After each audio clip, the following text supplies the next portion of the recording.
আপনার যদি কোনো পিকচারে ব্যাকগ্রাউন্ড রিমুভ করতে হয় এবং সেই ব্যাকগ্রাউন্ডটা যদি জাস্ট একটা সিম্পল কালার হয় তাহলে খুব ইজি একটা ট্রিক আছে।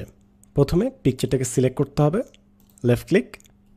সিলেক্ট করার পর উপরে বাম পাশে দেখবেন ফরম্যাট নামে একটা ট্যাব আছে, পিকচার টুলস, সেটা সিলেক্ট করেন। তারপর উপরে বাম পাশে কালার নামে একটি অপশান আছে, সেটাতে ক্লিক করুন।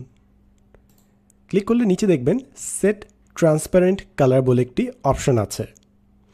এটা সিলেক্ট করে যেই কালারটা আপনি চুজ করবেন ওই কালারটা বাদ হয়ে যাবে। ফর এক্সাম্পল মনে করেন আমি সূর্যের কালারটা সিলেক্ট করলাম ইয়েলো, বুম, আমাদের কালারটা গায়েব হয়ে গেল। আমি কন্ট্রোল জেড প্রেস করে আগের অবস্থায় ফেরত যাচ্ছি। সো আপনি যে কালারটা সিলেক্ট করবে ওই কালারটা গায়েব হয়ে যাবে।